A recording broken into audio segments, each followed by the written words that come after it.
Good morning, everyone. My name is Jose. I have to say welcome to the foreigner stream. Frederick from Finland. I'm originally from Portugal. I've just recently started working with the South African market.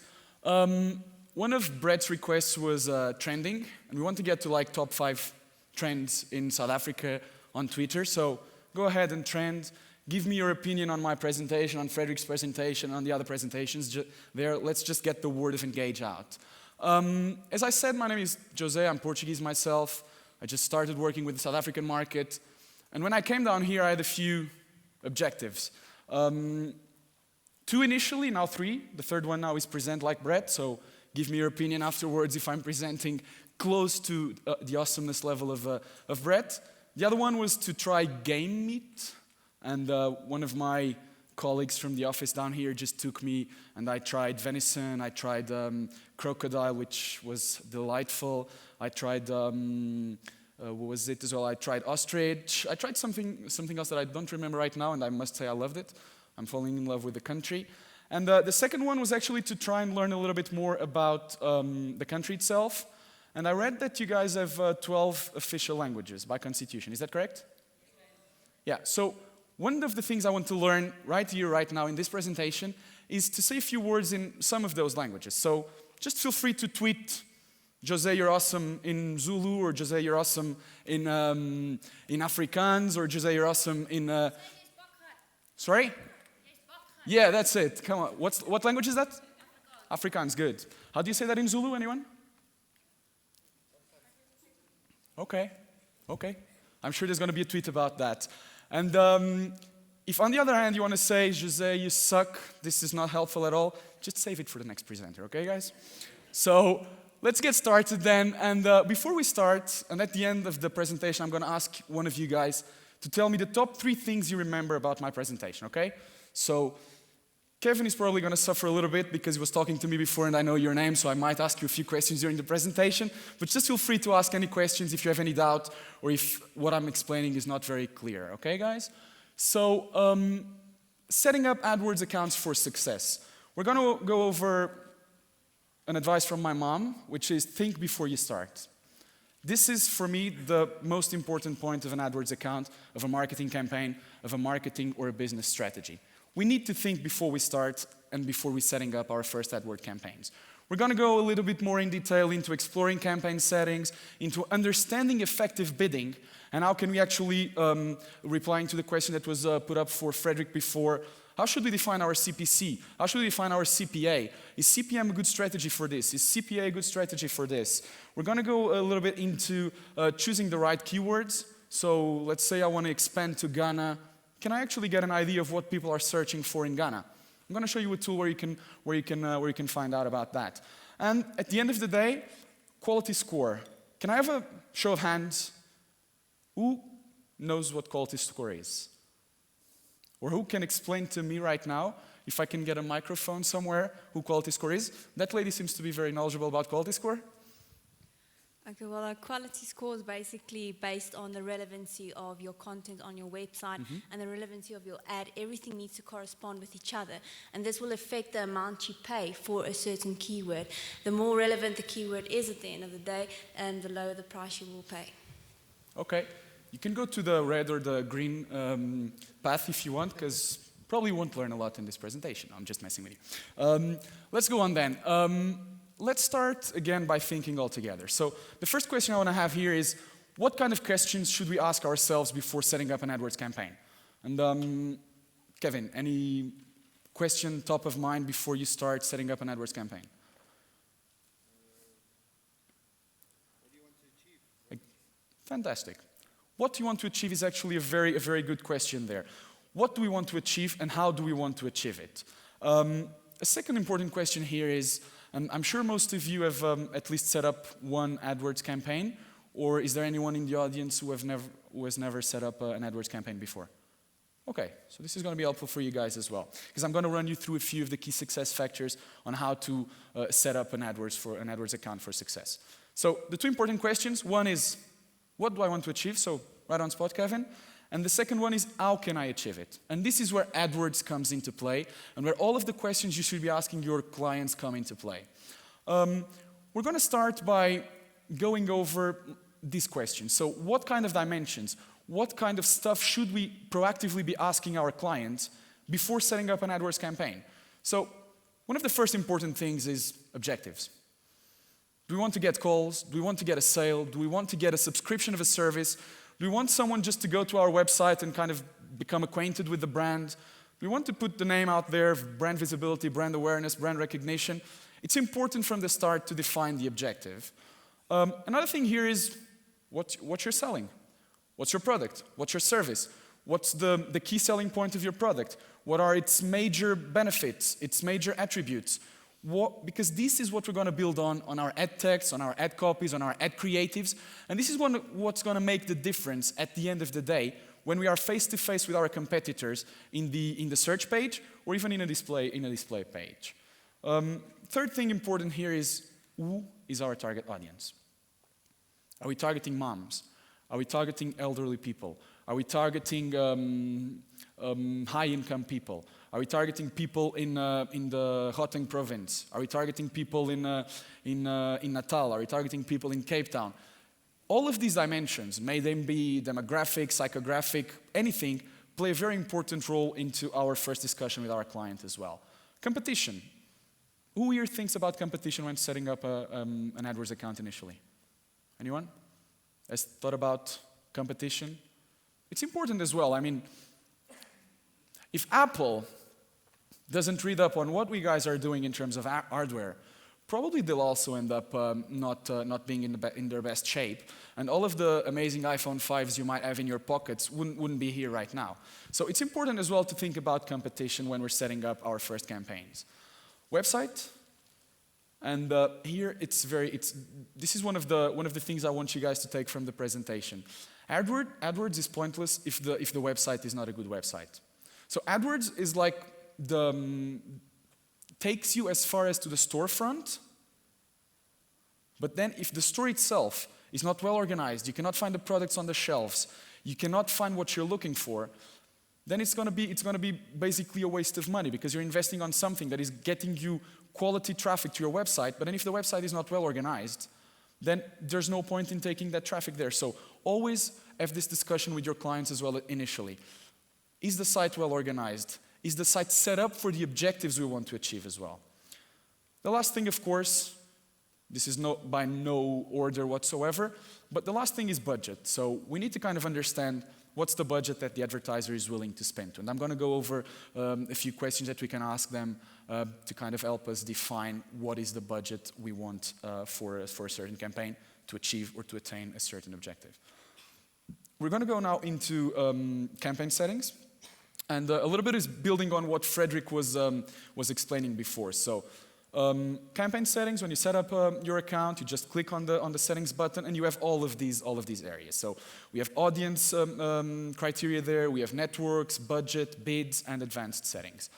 If we start by audience, setting location and language settings is very important. I mean, location on the one hand, now with enhanced campaigns, the fact that you can target within a radius. And let's say you have a small store on the street, or you have a restaurant, you have a clothes shop, and you want to target people who are within a 1-mile radius, or within a 2-mile radius, and even offer them a special coupon if those people just retrieve that coupon in the store on that same day. Right now, you will be able to do that. So you can target by countries, by regions, or by cities, or you can have this kind of custom targeting that I was explaining you guys.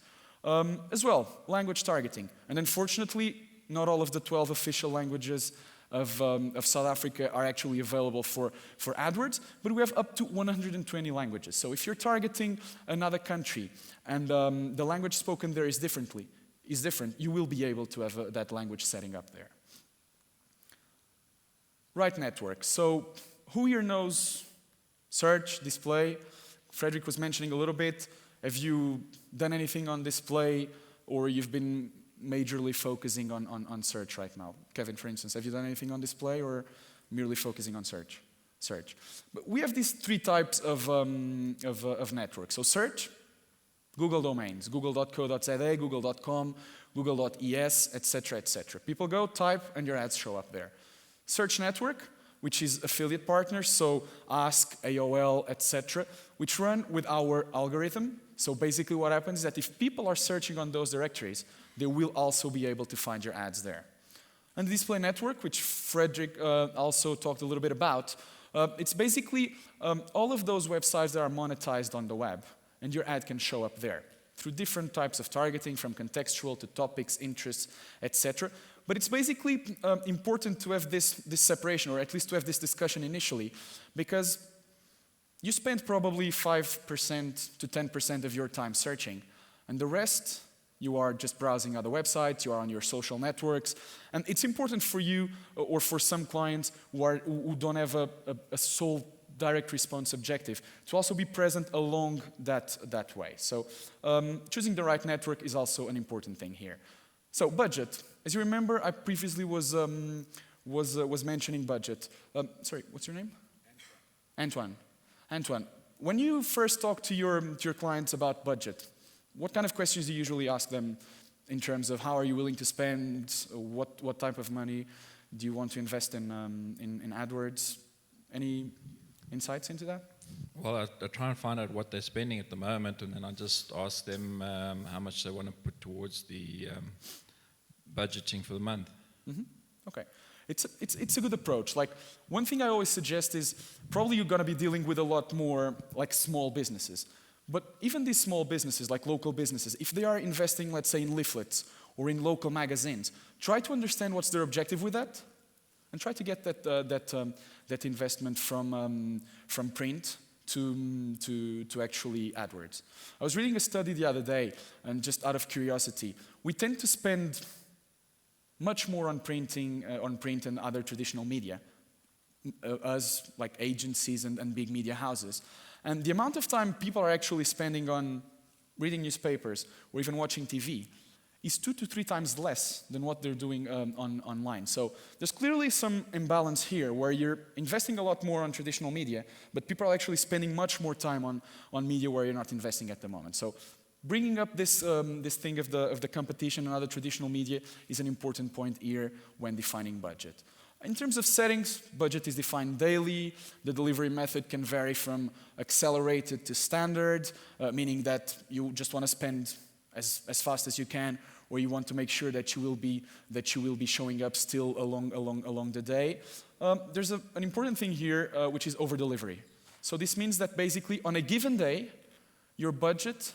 Imagine you have a budget of 1,000 rands. On a given day, you can accrue clicks up to an amount of 1,200 rands. And the way this is going to work is that throughout the billing cycle, so throughout the 30 days, let's say, what's going to happen is that it's going to even out. So if on a specific weekend or on a specific day you only had, like, let's say 800 rands that were spent, this will just even out the amount you spent the other day. The reasoning behind this, or the idea behind this, is actually to enable you guys to try and understand, okay, maybe we can actually spend a little bit more, or just to make sure that if people are still searching for your ads or for your clients' ads afterwards, they can still show up. So it's a great tool that we've developed. In terms of questions here, so how much is a sale? How much does it cost your product? How much money are you making on this? What's the margin you're making on this? What other costs do you have on this as well? Are we going to have to develop any website, any application for this? So all of these questions coming into place, like what's the percentage of revenue you actually wanna keep? Just compare it with the normal channels you're using at the moment. What are the costs here associated with my marketing on AdWords? Again, will I need to develop anything further on the website? Will I need to do anything else to make sure that my AdWords campaign, that the relevant traffic I'm getting there is going to be of use for me afterwards? So these questions are very important when it comes to discussing budget and allocating budget then to the campaign. In terms of understanding effective bidding, can anyone, I don't know, for instance, you, sir, in the yellow t-shirt, can you tell me the different bidding options you have? So I'm talking about CPC and the others. Do you know what other? You have no clue. Anyone knows? Anyone wants to? apart from the gentleman with the red t-shirt there, because he knows it all. Okay, so what we have here is different bidding models. So we have CPC, cost per click. We have CPA, which is cost per acquisition, so cost per conversion. We have CPM, cost per 1,000 impressions, which is only used for the Google Display Network, so only for display. And we have cost per view, now used on YouTube. In terms of bidding strategies here, so we have a focus on clicks, which we can use with the CPC. So if the sole objective of our campaign is just, for instance, to generate traffic, we want to make sure that people get to our website, and that's the whole objective here. CPA is when we move a little bit more towards a conversion-oriented strategy. So if the objective of the client is a subscription, is a sale, or is a call, we can actually set up conversion tracking in those accounts to make sure that we know exactly what's the dollar value of a conversion there, or in this case, what's a rand value of a conversion there. So it's always a good case to grow your business, because if you can show your advertisers, okay, your cost per acquisition online is 1,000 rands. Can you estimate what's your cost per acquisition offline?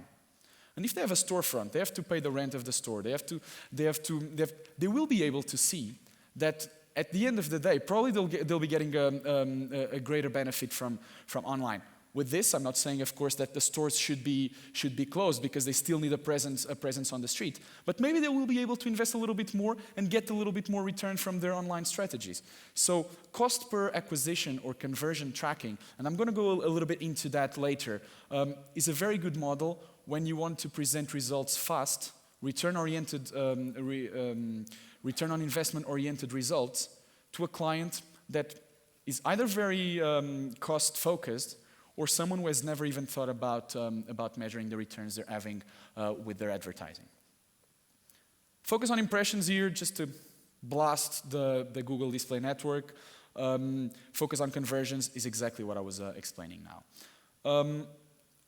Before we move into these bidding options, just to get a sense of the room as well, and understand if it's of any value, the next slides. Has anyone here ever worked or knows about enhanced CPC and conversion optimizer? Show of hands? I know you know. Yeah. Anyone else? Okay, so let me put it this way. So enhanced CPC and conversion optimizer are two automatic bidding tools that support conversions. So when you set up your account, you'll set up with a cost per click. But after you get a little bit more of an idea how it works, after you get a little bit more traffic, conversions coming through, and you kind of understand what's the pattern of search happening there, you'll be able to then migrate to these automatic tools. So we have enhanced CPC and we have conversion optimizer. With enhanced CPC and conversion optimizer, in terms of the way it works, it's pretty much the same thing. It's an automated bidding rule. So what I'm asking, or what I would like to ask is, if you could have, for instance, a tool that would run just your campaigns automatically for you in terms of bidding, in terms of making sure that you're bidding strategically on where you're converting the most, wouldn't you like to have something like that, and that would save probably 50 minutes of your everyday job, just going and making sure that the average position is correct and all of that? It's a great tool, right?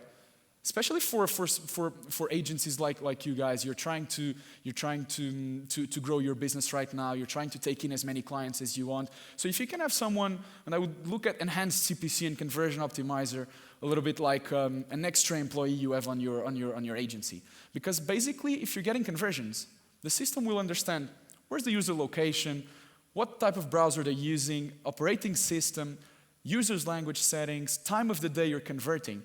And we'll kind of put all of this information together and bid strategically when it's more likely that you're going to get a conversion. So what's happening? What's going to happen is that, for instance, let's say Antoine is searching right now for a pizza in Monte Cassino, and a lot of people actually do that here. So, what pizza selling company? I don't know if you. What's the biggest pizza selling company in South Africa? Come again? Devanese. Okay. Let's take that example. Imagine they have a campaign targeting the whole area, the whole of Joburg, let's say. These informations that people do actually look for pizza in the area, in the Four Ways area, at lunchtime or at dinner time, this information is going to be in the system. And the system will understand that and will bid more strategically whenever we get this kind of search. So that's the great power of enhanced CPC and also of the conversion optimizer. Because at the end of the day, it's just like another person, let's call it that way, that will be auto-optimizing the campaigns for you. This doesn't go without saying, of course, that you should not have your own third-party, let's say, bidding management tools.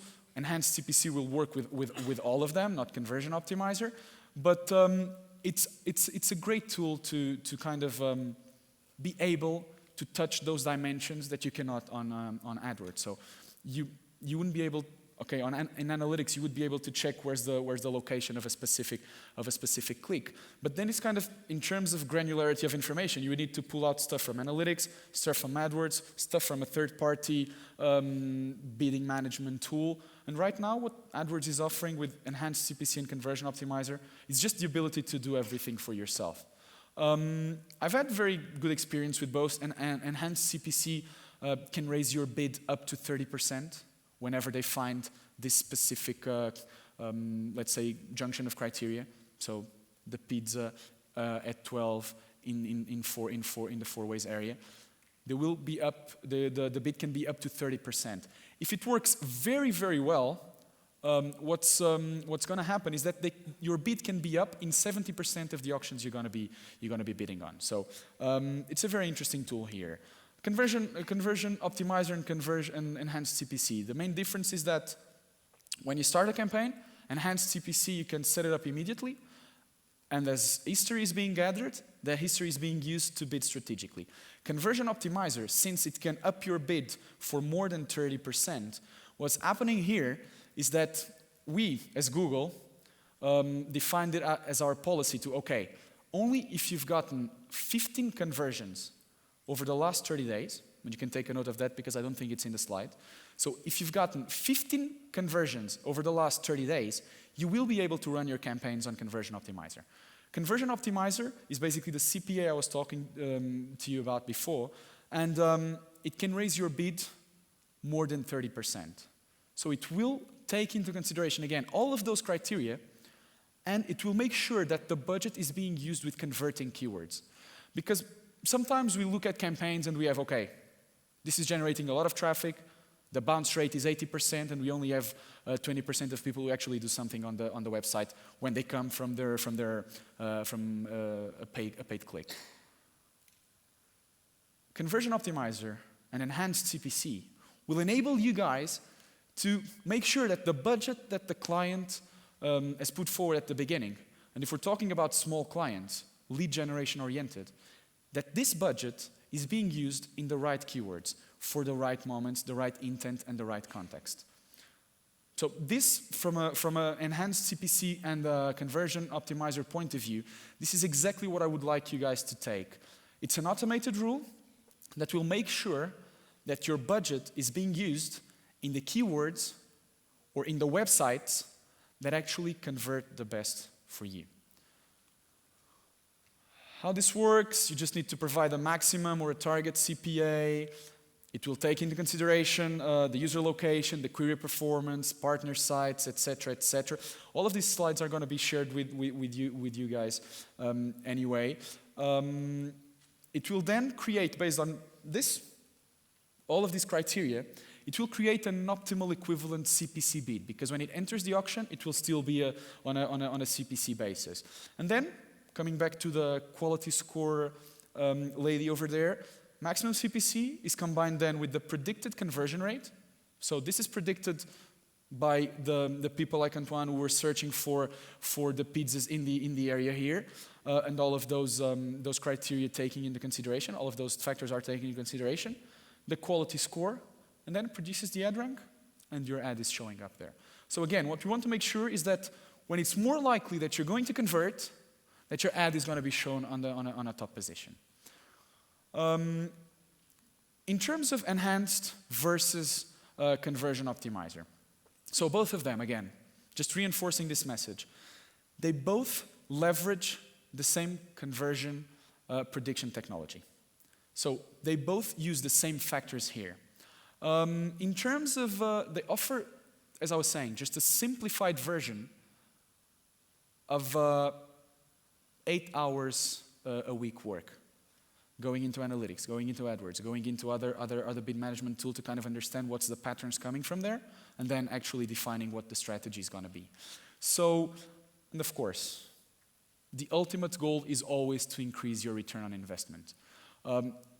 This should be, and I'm not sure if it was mentioned in the first slide, but this should always be the starting point of any conversation.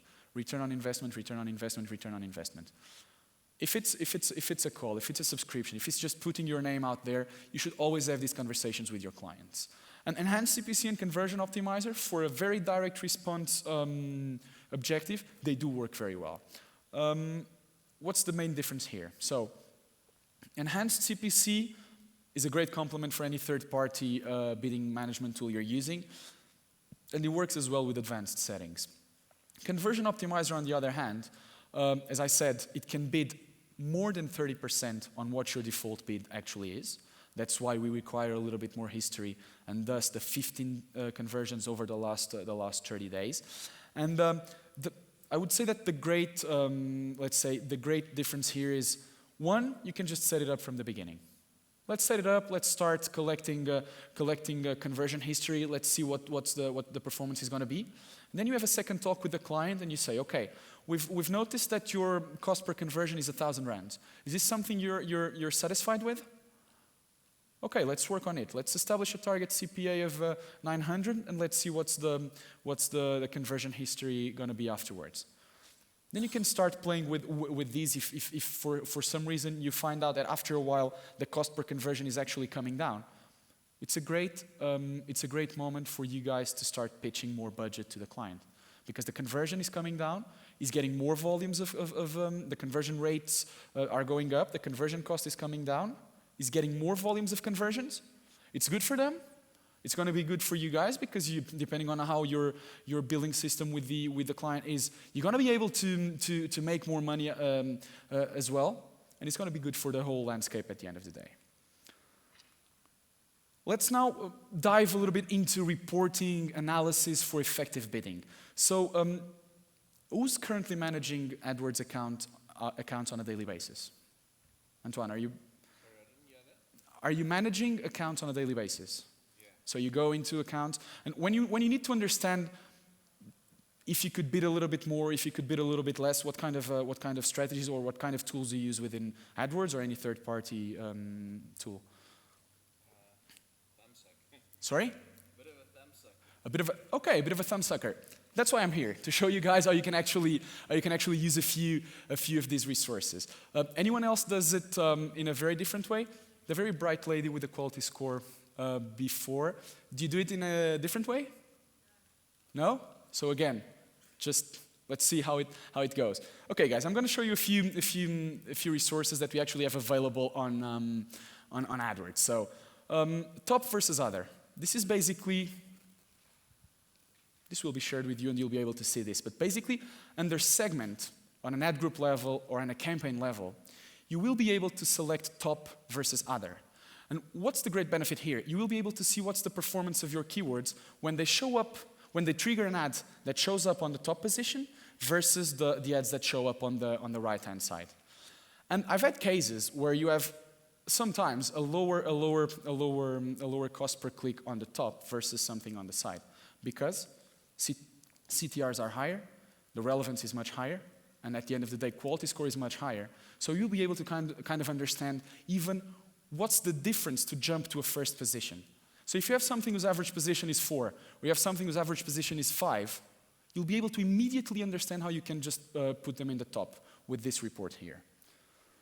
The second thing is time of the day. Under the Dimensions tab, which is one of the tabs that shows up immediately, you will be able to break it down by time of the day, by hour of the day.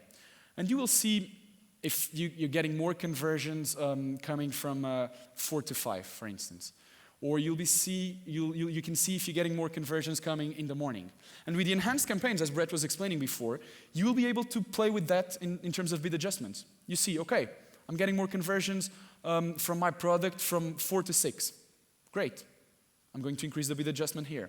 So this is another great tool that you can use to make sure that you're getting the people at the right moment and that your ad is very visible when people are converting the most. Device. My suggestion would always be to bid aggressively on mobile initially. And what's the reasoning behind this? And this is even the case for South Africa. There's not a lot of competition on the mobile landscape right now. There's 2 ads showing up on the top of the screen. And those 2 ads, I would say they are like 35% of the screen. So if you compare this with desktop, where you have tons of organic results, 3 ads on top, another 8 ads here, and then some ads on the bottom.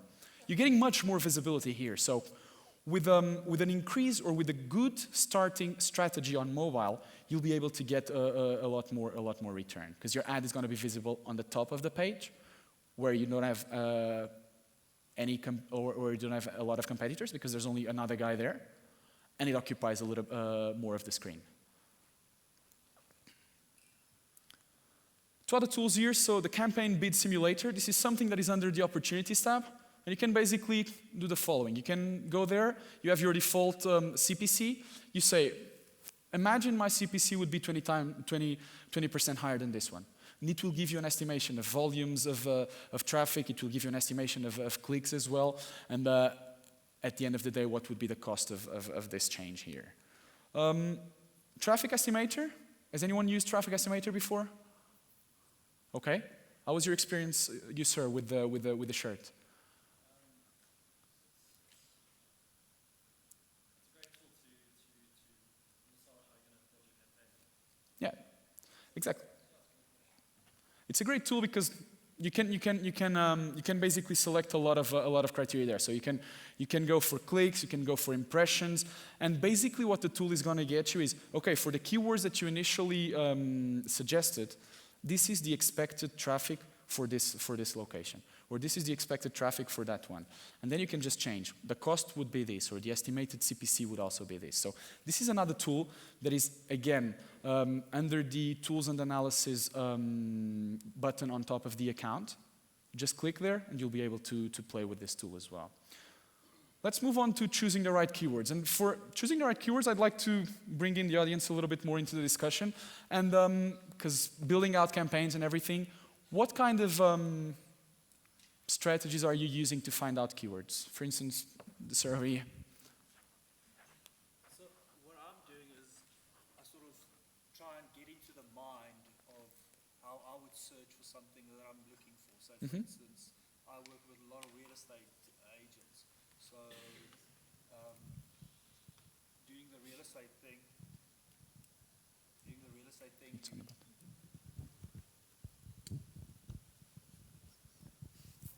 Okay, so doing the real estate thing, you've got so many different search terms you can try and sort of focus on, but for every campaign, I sort of focus on a specific area. So I would use phrases, and then, I don't know if it's really effective, but I would use, for instance, properties for sale in 4 ways. Then I would also say property for sale in 4 ways. So I would use different variables to try and sort of figure out which ones work most effectively. Okay. Does anyone use any tool or any other strategy? Okay. Yes, I use your keyword tool. Okay. And what's been your experience with that? I think it's really great because you come up with a whole lot of phrases that you hadn't even thought of before, and you can actually build on them by you taking one of the keywords and then asking it to suggest more phrases on that keyword. Okay. Yeah, that's precisely it. Anyone else wants to share any different strategy that you've been using to build up your keyword lists? Okay.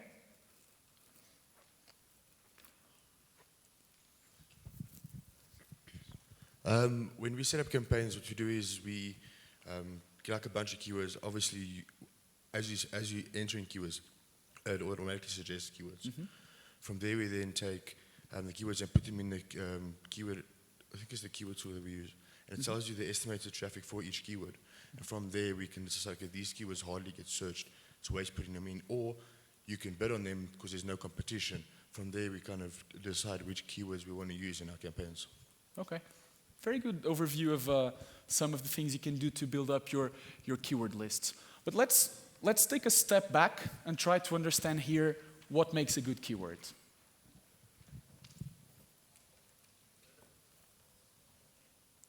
Relevance. And I'm very glad you mentioned relevance. Relevancy is the key. That's exactly it. We didn't prepare this before, so it's good. But what is relevancy at the end of the day? I mean, generic versus broad keywords. So instead of pizza in 4 ways, or pizza delivery service in 4 ways. That's the difference between generic and the broad type of keywords. Action-oriented keywords like buy an iPhone 5 in Cape Town, buy an iPhone 5 in Johannesburg, buy an iPhone 5 online, or in this case, buy a Nexus 4, buy a Nexus 4, buy a Nexus 4. Needs to be market focused as well. I mean, if there are changes or things that you know are different between a search made in South Africa and a search made in the UK, try to have that implemented at a keyword level as well. And sector focused, of course. I mean, at the end of the day, we want to make sure they're relevant for the sector we're advertising in. Again here, from general to more specific. Let's take this example of the travel industry. So we go from traffic-oriented keywords, just like travel books, travel guide books, Jamaica travel books, Jamaica Lonely Planet books, and we try to make it more specific to actually go down to the granularity of the search queries that people are using at the moment. And what is also very important here is consider the path to purchase. So when you start looking for your vacations, probably you're just going to look for, I don't know, holidays in Spain.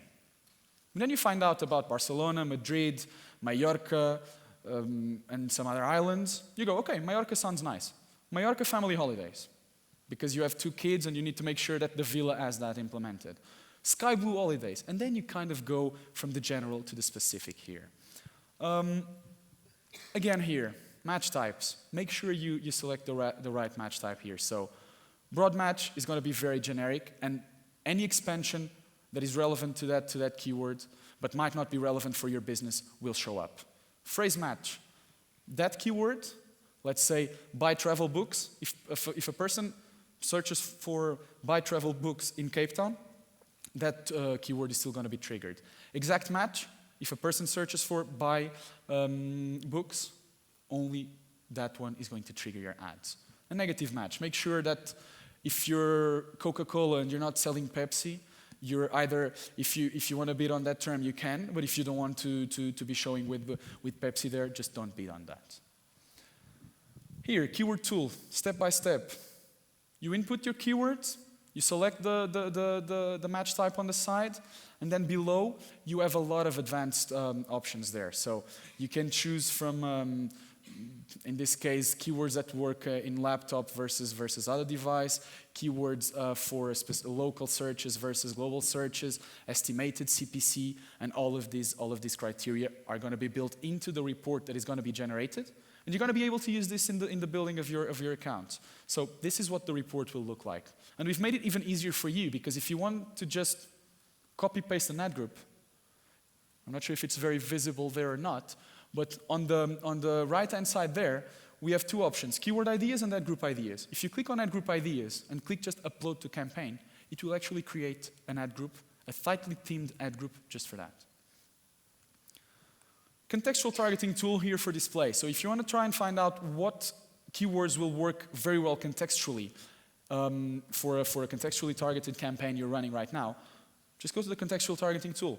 You input up to 30 keywords or phrases there, you select the location, and at the end, it's going to give you as well ideas for suggested ad groups and the keywords, and also something very nice here. So the bids are also showing up there. So a suggested bid is showing up there as well. So you know what bid will work for you guys there.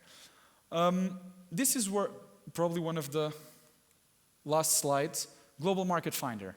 If you want to find out what's the deal in Ghana, what's the deal in Uganda, for instance, You can go into this tool here. Just, I made an example yesterday for safaris in Africa, safaris in South Africa. My business is located in South Africa. My language is English, and I want to filter by emerging markets. So I want to see what's the potential for these keywords in emerging markets. And it's showing up there. So people searching in South Africa, Turkey, India, Pakistan, and you'll be able to even understand and propose to your client, you should actually be betting on Pakistan, or you should actually be betting on India with this tool here. So just Google Global Market Finder, and it should be the first result immediately. Quality score, a myth, which is no longer a myth because it was previously explained. So the first thing, CTR. Do users find your ad relevant and click on it subsequently? So why do we believe CTR is an important metric here? Because at the end of the day, you're compared to your competitors. If your ad is being clicked more often with the same base number, it means that your ad is more relevant. And the ultimate Google objective is to show relevant information to the users. So that's why this is taken into consideration. Relevancy again here. So are keywords similar to what people are searching for? And here I like to speak of 3 to 4 dimensions of relevance path. So what people are searching for? What do we have in our keyword list? What do we have in our ad text? If the keyword is on our ad text as well? And if it matches the content of the page as well. So these 4 steps are very important in terms of relevancy. The last thing here, landing page. How's the quality? How's the content? Is it replicating what we have in our ads? And this is what ultimately is the quality score. In a nutshell, what makes a good account here? So slightly themed and relevant ad groups and keywords as well. Clear billing and bidding strategy here. Clear, compelling ads. So again, let's go back to the initial stage. Who is our target audience? What are our objectives? Let's make sure we have call to actions that are specific to that. What are the most important points? What is the key and the unique selling proposition of our products and services? Let's have it there. Let's tell the users what they can do after they click in an ad. So we make sure that it's all a smooth process for them. Logical structure which mirrors product categories on the site. Again, as Frederick was explaining before. Let's make sure your AdWords account is a mirror from what you have on your site. It's a mirror of what you have in terms of your business. Because ultimately, it's a tool that will help you get more business. Structure, which facilitates reporting.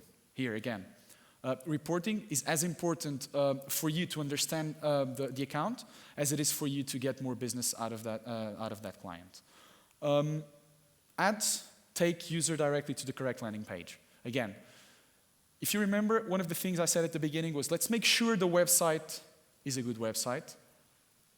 So when people get on the website, they know exactly what they can do. Again, the metaphor of the storefront. If I get to a supermarket, I cannot find my products on the shelf, everything is messy, I'm not going to convert, I'm not going to sell and buy anything. So this is a very important thing here.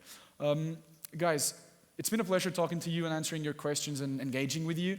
Again, don't forget to tweet and go on Google+, hashtag EngageZA. If you want to follow me on Twitter or on G+, it's there up there. And how do you say you're awesome in Afrikaans again? Come again? Jij is bakgat for you guys. Thank you very much.